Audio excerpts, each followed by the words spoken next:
이 그림이 국감에도 등장할 정도로 아주 유명한 그림이 되어졌습니다.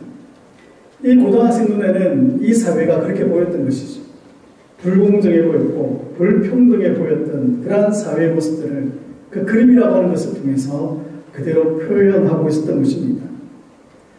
로마서 9장과 11장에 있는 말씀을 읽어보면 사도 바울이 어디에 관심이 있는가에 관하여서 이 표현되어 있습니다. 성경에는 하나님의 마음을 표현을 하고 있거든요.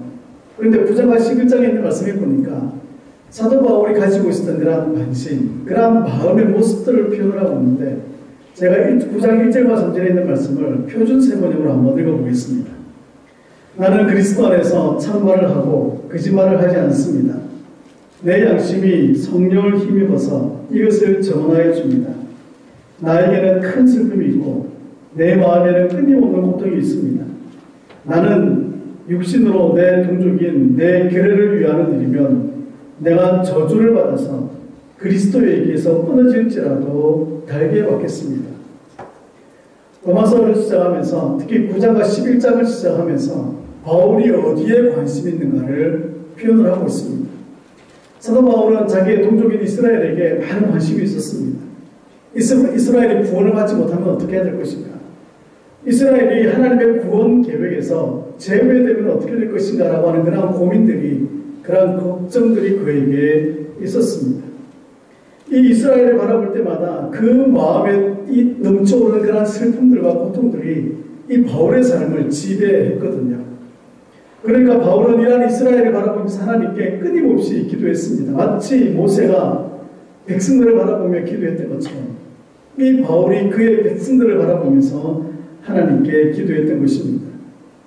바울의 슬픔과 고통의 근원이 이스라엘의 구원에 있다라고 하는 것을 그는 말하고 있는 것입니다. 그래서 이스라엘을 위해 장황한 변명을 하고 있는 것이 바로 9장에서 11장에 기록되어진 말씀입니다. 그러면서 11장에는 이렇게 결론을 내리고 있습니다. 이스라엘의 남은 자가 하나님 앞에서 구원을 받게 될 것이다. 이렇게 하면서 이 로마서 9장에서 11장이 끝이 납니다. 여러분 한번 읽어보시면 아시겠지만 굉장히 바울이 장황하게 자기 민족에 대해서 얘기를 합니다. 우리 민족은 어떻게 시작해서 어떻게 되었고 그리고 지금 상황은 어떻고 우리가 앞으로 어떻게 될 것이다 라고 하는 것까지 바울은 기록을 하고 있다는 것입니다.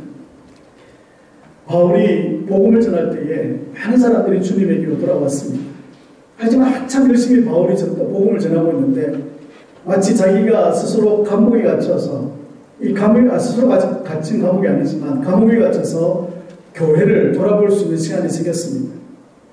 교회를 돌아보니까 이 교회 속에 이방인들이 너무 많다라는 것이었습니다. 그래서 바울은 스스로 질문하게 되어졌습니다. 과연 이 교회 내에서 이방인의 목소리가 커지게 되어지고 유대인의 수가 감소하는 이유가 무엇일까? 이러한 문제에 대해서 바울은 고민을 하면서 질문을 하였습니다. 유대인과 이방인을 하나로 묶는 시간이 드디어 도래했는가? 라는 질문을 스스로 하게 되었습니다. 또 교회에 유대인의 수가 줄어들고 있는 것은 왜일까? 왜 이 복음이 유대인에서부터 시작되었는데 이 교회에서 유대인의 수가 점점 줄어드는 것일까? 왜 그런 것일까라고 하는 의문을 가지게 되었습니다. 그리고 바울은 이스라엘은 하나님의 영원한 계획에서 이제 사라져가는 민족인가? 라는 생각이 들었습니다. 자신의 민족을 바라보면서 말입니다. 한 가지 더 스스로 질문하기를 이스라엘은 하나님의 선택에서 버림받은 민족인가? 여러분 어떻습니까? 우리가 바울 서신 그리고 우리가 목회 서신을 읽어보면 이 이스라엘에 관하여서 굉장히 부정적으로 얘기하고 있습니다. 특별히 마태, 마가, 누가, 요한복음을 읽어보면 예수님께서 바리새인들과 서기관들 그 당시 유대인의 주류였던 그 사람들을 향하여서 독사의 자식들아라고 하면서 그들을 책망하는 모습이 성경에 기록되어져 있습니다. 그러니까 그들은 그들에게서부터 복음이 시작되어졌음에도 불구하고 그들은 복음을 쉽게 받아들이지 않았습니다. 복음을 그들의 삶에 영접하지 못했고 즉 예수 그리스도를 그들은 모시지 못했다라는 것입니다. 이러한 삶의 모습들을 바라보면서 이 유대인을 향한 바울은 이렇게 질문을 하고 있었던 겁니다. 이런 합리적인 의심과 질문에 11장에서 그는 그 답을 제시하고 있습니다. 특별히 28절과 29절 우리가 오늘 읽었던 그 본문에 있는 말씀에 보면 한번 하나님께서 택한 민족은 버리지 않으신다라고 하는 것을 힘주어서 강조하고 있습니다. 특별히 29절에 있는 말씀에 이 은사라고 하는 단어를 쓰고 있는데 이 은사라고 하는 단어는 구속하다라는 뜻입니다. 이스라엘에 변치 않은 이 특권을 얘기하는 것이 바로 은사라고 하는 것입니다. 그러니까 우리가 일반적으로 쓰는 카리스마라고 하는 그런 은사가 아니라 하나님께서 우리를 택하셨다. 하나님께서 우리를 구속하셨다라고 하는 의미의 이 은사를 바울은 얘기하고 있는 것입니다. 그리고 또한 29절에 있는 말씀에 보면 하나님의 부르심이 우리 가운데 있다는 것입니다. 부르심은 무엇일까요? 바로 소명이지 않습니까? 하나님께서 이스라엘을 부르셨다라고 하는 그 소명이 그들에게 있기 때문에 하나님은 우리를 버리시지 않는다라는 것을 바울은 강조하고 있습니다. 그래서 바울은 하나님과 이스라엘의 관계는 아주 특수한 관계이고 이 관계는 취소될 수 없다라는 것을 그는 얘기하고 있습니다. 목에 핏대를 올려가면서까지 그는 표현을 하고 있는 것이죠. 그러면서 이것을 그는 25절에 있는 말씀에 보니까 신비이다 라고 표현을 합니다. 신비이다. 우리가 이해하지 못하는 사람의 생각으로 풀어내지 못하는 신비가 여기에 있다는 것을 얘기하고 있습니다. 그렇다면 바울이 말하고 있는 신비는 무엇일까요? 바울은 무엇을 신비이다라고 표현을 할까요? 우리는 본문에 있는 말씀을 통해서 세 가지를 한번 찾아보려고 합니다. 그 첫 번째가 26절과 27절에 있는 말씀에 보면 이 하나님의 신비는 바로 성경에 근거하고 있다는 것을 얘기하고 있습니다. 바울은 구약성경인 이사야서를 예를 들고 있습니다. 이사야서를 근거하면서 이 모든 신비는 성경에 근거한다라고 말합니다. 하나님이 약속하신 대로 구원자가 오시는데 그 구원자가 오셔서 하시는 일은 그들의 죄를 없이 하는 것이고 경건하지 않은 것에서 그들을 돌이키시는 일이다라고 말을 합니다. 이것이 이스라엘이 기대했던 메시아와는 다르지만 그럼에도 불구하고 하나님은 그 메시아를 통해서 이스라엘을 회복시키시겠다라고 말씀하고 있습니다. 하지만 이스라엘은 이 복음에 대해서 오해를 했습니다. 그래서 그들이 생각했던 메시아와 성경이 말하고 있는 메시아가 너무나도 다른 것이었습니다. 그래서 이 유대인들은 그들이 생각했던 그 메시아상을 가지고 예수님을 견주어 보았습니다. 그랬더니 그들의 견주어 보았던 그 메시아상은 턱없이 부족했습니다. 예수가 그들의 메시아일 리는 없었습니다. 왜냐하면 너무 천하게 태어났고 하는 행동들이 너무 천해 보여서 그렇습니다. 너무 배운 것이 없는 사람 같았고 그들이 예수님이 행하는 그러한 이적들은 있었지만 그럼에도 불구하고 그들의 신분과 맞지 않다라고 유대인들은 생각을 했습니다. 그래서 그들은 예수님을 배척해버렸습니다. 하지만 하나님은 그들을 포기하지 않으셨습니다. 그들이 예수를 빌라도를 통해서 십자가에 못 박아버렸지만 하지만 그들을 용서하시기로 하나님은 작정하셨습니다. 그들의 시대를 통해서 이방인을 구원하시고 그들의 회복을 이루실 것이다 말씀하고 있습니다. 아직 성취되지 않은 약속은 하나님이 정하신 때에 이루어질 것입니다. 이것이 신비이다라고 바울은 얘기하고 있습니다. 바울이 생각해서 만들어내는 것이 아니라 그 신비의 근거가 바로 성경에 있다는 것을 말씀하고 있는 것입니다. 두 번째 28절과 29절에 있는 말씀에 보면 하나님이 이스라엘을 택하셨다라는 겁니다. 로마 사람들이 보았을 때 이스라엘은 형편없는 사람들이었습니다. 왜냐하면 이 메시아이신 예수 그리스도를 십자가에 못 박아버렸거든요. 유대인들은 그들을 예수님을 배척해버렸거든요. 그러나 이 바울이 전한 예수 그리스도가 그들의 구원자였음을 그들은 확신을 했습니다. 확신을 하고 예수 그리스도 안에서 그들이 기쁨을 누리고 유대인들을 바라보니까 유대인들은 정말 형편없는 사람들이었습니다. 이러한 생각을 알고 있었던 바울이 이 로마 교회 성도들을 향해서 유대인들은 택함을 받은 사람들입니다 라고 얘기를 하고 있는 것이에요. 오늘 본문에 있는 말씀에 보니까 유대인들은 이 유대인이 쓰고 있는 그런 문법대로 바울이 로마에 있는 성도들에게 편지하고 있습니다.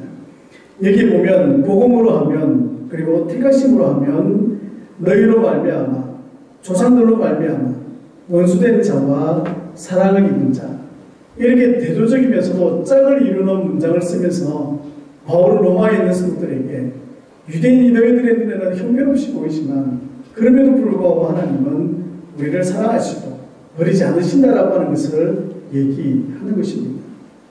이 바울이 썼던 표현은 마태복음 5장에 기록되어 있는 산상수훈에서 예수님께서 그렇게 표현하신 겁니다. 복 있는 사람은 어떻게 될 것이다. 마음이 가난한 사람은 어떻게 될 것이다. 의에 줄이고 목마른 사람은 어떻게 될 것이다. 라는 식의 문장을 그렇게 썼던 것입니다. 이것은 유대인들이 흔히 사용되어지는 문장입니다. 복음의 기준으로 보게 되어지면 복음의 기준으로 이스라엘을 말하면 어떻게 되겠습니까? 복음을 받아들인 이방인과 달리 복음을 거절한 이스라엘은 복음으로 인하여서 하나님과 원수되어진 자들이 될 것입니다. 복음을 대적함으로 인하여서 결국 그들은 하나님을 대적하고 있기 때문에 그렇습니다. 그래서 복음을 거절한 상황, 지금의 이스라엘을 보면 소망이 없습니다. 왜냐하면 복음이 그들에게 소망이 되어져야 되는데 그들이 복음을 거부했기 때문에 그렇습니다. 그들은 마치 꺾인 가지와 같습니다. 그리고 버림받은 자이고 잘려나간 그런 가지와 같은 그런 나무와 같은 존재들이었습니다. 하지만 바울은 그럼에도 불구하고 그들 가운데는 하나님의 택하심이 있다라고 말하고 있습니다. 이 하나님의 택하심은 이스라엘에게 주시는 하나님의 약속이었습니다. 이스라엘의 조상들이 하나님과 약속을 맺었습니다. 그리고 그 약속은 단순하게 아브라함 때만 끝나는 것이 아니라 이삭의 때만 끝났던 것이 아니라 야곱의 때만 끝났던 것이 아니라 예수님이 살고 있던 그때도 아브라함에게 하신 약속은 그대로 그들 가운데 성취되어지고 이어지고 있었던 것입니다. 이스라엘은 하나님의 사랑을 입은 자로서 다시 회복될 것입니다. 왜냐하면 하나님의 은사와 부르심에는 후회함이 없기 때문에 그렇습니다. 하나님의 택하심은 결국 취소되지 않습니다. 이것이 바울이 바라보는 유대인들의 모습이었고 유대인들에게 갖는 희망이었습니다. 그래서 유대인들을 바라보면서 그 남은 자를 찾기 위해서 애타게 기도하는 그런 바울의 모습을 우리는 볼 수가 있습니다. 하나님의 은사와 부르심은 함께 생각할 수 있는데 로마서 9장에 있는 말씀에 보면 이렇게 기록을 하고 있습니다. 양자됨과 영광, 언약과 율법, 예배와 약속들이 바로 이 이스라엘을 통해서 이루어질 것이다. 그리고 하나님께서 이스라엘에게 허락하신 것들을 통해서 이스라엘이 회복될 것이다 라고 말씀하고 있습니다. 이스라엘은 복음을 거절함으로 인하여서 하나님을 대적했습니다. 이런 이스라엘의 실패 역시 하나님의 계획이었다는 것을 바울은 얘기합니다. 하나님은 그 모든 것을 통해 이방인의 구원을 이루어하시고 이스라엘의 남은 자를 통해 하나님의 신실하심을 나타내십니다. 또 그때가 되었을 때 이스라엘의 회복이 반드시 드러나게 될 것임을 말하고 있습니다. 30절과 32절의 말씀에 보면 이 긍휼하심이다라고 말을 합니다. 하나님이 이방인을 긍휼히 여기셨던 것처럼 이스라엘 백성들 역시 긍휼히 여기셨다는 것을 얘기하고 있습니다. 하나님이 이스라엘을 택하시고 그리고 그들을 긍휼히 여기심으로 인하여서 그 남은 자들을 하나님은 구원하신다라고 말씀하고 있는 것이죠. 이방인이든지 이스라엘이든지 똑같이 하나님 앞에 불순종했습니다. 그리고 하나님은 그러한 불순종임에도 불구하고 그들에게 긍휼을 베풀기 시작하셨습니다. 성경에는 하나님의 마음이 그대로 기록되어 있습니다. 우리가 성경 66권을 읽어보면 하나님이 우리를 향하신 마음이 어떠한가를 기록하고 있습니다. 제가 오전에 성경 공부할 때도 여러분들에게 말씀드렸던 것처럼 하나님의 마음은 긍휼의 마음입니다. 이스라엘이 아무리 하나님을 배반하고 아무리 하나님과 멀리 떨어져 있는 삶을 산다 할지라도 그들을 향하신 하나님의 마음은 끊임없는 변함없는 긍휼의 마음이고 그들을 사랑하는 마음임을 우리에게 말씀하고 있습니다. 그래서 성경은 하나님의 마음이 이런 마음이다라는 것을 우리에게 가르치고 있습니다. 또한 그 마음을 우리가 받아야 됩니다. 그 마음을 우리가 알아야 합니다. 그래야만이 하나님과의 영적인 교통이 우리의 삶 가운데 이루어지는 것입니다. 사람은 이방인이든지 유대인이든지 관계없이 모두 순종하지 않았습니다. 하지만 하나님은 이방인이든지 유대인이든지 관계없이 순종하는 그 모두에게 긍휼을 베풀어 주신다고 말씀하고 있습니다. 32절에 있는 말씀에 이렇게 약속을 합니다. 하나님이 모든 사람을 순종하지 아니하는 가운데 가두어 두심은 모든 사람에게 긍휼을 베풀려 하심이로다 라고 말씀하고 있습니다. 하나님은 모든 사람을 불순종의 상태로 가두어 두십니다. 그리고 사람이 스스로 선택한 불순종으로 인해서 갇히게 되어졌습니다. 그래서 불순종은 마치 감옥과 같습니다. 하나님께 불순종한 사람은 감옥에 가두어 두시는 것처럼 거기서 빠져나올 수도 없고 풀어줄 때까지 스스로 벗어날 수도 없습니다. 불순종 가운데 거하는 사람에게는 자유가 없습니다. 그리고 미래도 없습니다. 그들에게는 소망도 없다라는 것입니다. 그런 불순종의 상태에 갇혀있는 그 사람들을 향해서 하나님은 긍휼을 베풀어 주십니다. 하나님의 긍휼이 우리 가운데 없다면 우리는 하나님의 심판대 앞에 설 수밖에 없습니다. 하나님의 심판대 앞에서 우리는 하나님의 심판을 받을 수밖에 없다라는 것입니다. 그런데 하나님의 긍휼하심은 그 감옥에 있는 우리에게 불순종이라고 하는 감옥 속에 갇혀있는 우리를 풀어내십니다. 그곳에서 우리를 끌어내신다는 것입니다. 마치 누가복음 15장에 기록되어 있는 돌아온 탕자와 같이 하나님에게로 돌아가기만 한다면, 하나님에게로 돌아가기만 한다면 하나님은 우리가 그 어떤 모습에 처해있든지 간에 우리를 사랑하시고 우리를 받아주시고 우리를 인정해 주신다는 겁니다. 그래서 다시 하나님의 자녀로서의 삶을 살아갈 수 있도록 우리에게 기회를 주시는 것입니다.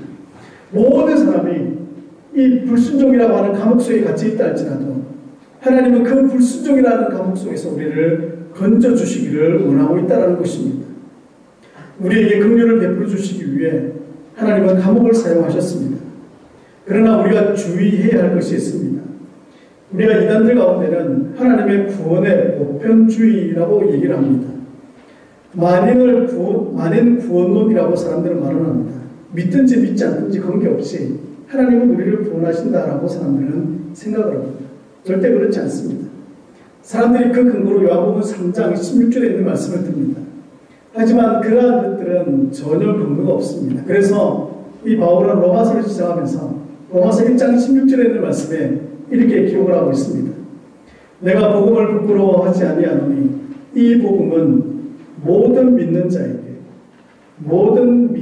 자에게 구원을 주시는 하나님의 능력이 됩니다. 먼저는 유대인에게요. 그리고 헬라인에게로다. 구원이라고 하는 것은 복음을 믿는 모든 자에게 주시는 하나님의 선물입니다. 하나님의 긍휼하심이 있기에 우리는 이 신비를 확신할 수가 있습니다. 하나님은 이방인을 구원하시기 위해 유대인을 사용하셨고 유대인을 구원하시기 위해 이방인을 사용하십니다. 이방인과 유대인 모두 불순종했지만 그렇지만 하나님은 이방인과 유대인 모두에게 긍휼을 베풀어 주시는 것입니다. 그리고 바울은 이어져서 33절에 있는 말씀에 보면 하나님을 찬양하고 있습니다. 이 신비를 바울이 깨닫고 난 이후에 당연히 그는 하나님을 찬양할 수밖에 없었습니다. 신비를 알면 우리가 하나님을 찬양합니다. 하나님이 인생을 구원하시는 신비, 그 신비는 바로 성경에 근거하고 있기 때문에 그렇습니다. 우리가 알 수 없는 그 신비가 우리에게로 왔습니다. 우리가 보고 이해할 수 있도록 우리 가까이에 오셨고 우리가 깨달아 알 수 있도록 우리와 같이 되셨습니다. 하나님의 사랑이 어떠한지 하나님의 지혜가 어떠한지 우리에게 보여주셨습니다. 하나님의 은혜가 얼마나 크고 놀라운지 하나님의 긍휼하심이 얼마나 풍성한지 이 신비를 통하여서 하나님은 우리에게 보여주셨다는 것입니다. 진이 이 땅에 오셔서 우리가 경험하고 우리가 깨달아 알 수 있도록 하셨습니다. 그 신비가 바로 예수 그리스도이십니다. 그분을 통하여서 우리가 생명을 얻고 그분을 통하여서 이 불순종이라고 하는 감옥에서 우리가 나올 수 있는 은혜를 입은 것입니다. 우리 스스로는 절대로 이 불순종의 감옥에서 나올 수 없습니다. 그러나 예수 그리스도를 믿음으로 말미암아 그분을 내 삶의 주인으로 모심으로 말미암아 우리가 불순종의 감옥에서 나오게 되어진 것입니다. 이 사실을 깨달은 사도 바울은 하나님을 찬양하고 있습니다. 그래서 36절에 있는 말씀에 이렇게 기록을 하고 있습니다. 그에게 영광이 세세히 있을지어다. 아멘. 이것이 바로 우리의 고백이어야 합니다. 하나님의 신비를 깨달은 예수 그리스도를 통해서 우리가 구원받은 우리가 하나님께 고백해야 할 찬양의 모습이 바로 이런 찬양의 모습이 되어야 한다는 것입니다. 하나님께서 보여주신 그 신비에 대한 합당한 반응임을 우리는 기억해야 합니다. 그래서 우리의 삶을 통하여 드려지는 찬양, 우리의 목소리를 들여서 우리의 인격을 들여서 하나님께 드려지는 찬양이 얼마나 귀한 것인지 알 수 없습니다. 그 찬양의 모습이 끊임없이 우리의 입술을 통하여서 그리고 우리의 삶을 통하여서 고백되어져야 하는 것입니다. 이 고백되어지는 찬양을 하는 사람이 바로 이 하나님의 신비를 깨달은 사람이고 이 신비를 경험한 사람이 예수 그리스도로부터 우리에게 주시는 자유를 누리는 사람임을 오늘 우리에게 말씀해 주고 있습니다. 오늘 우리에게 주시는 이 말씀을 통하여서 하나님의 택하심과 긍휼하심으로 우리에게 주신 구원의 은혜 가운데 거하게 되심을 우리가 감사해야 합니다. 그리고 우리가 우리의 삶을 통하여서 그런 하나님을 찬양할 수 있는 저와 여러분의 삶이 되시기를 주의 이름으로 소망합니다. 기도하겠습니다.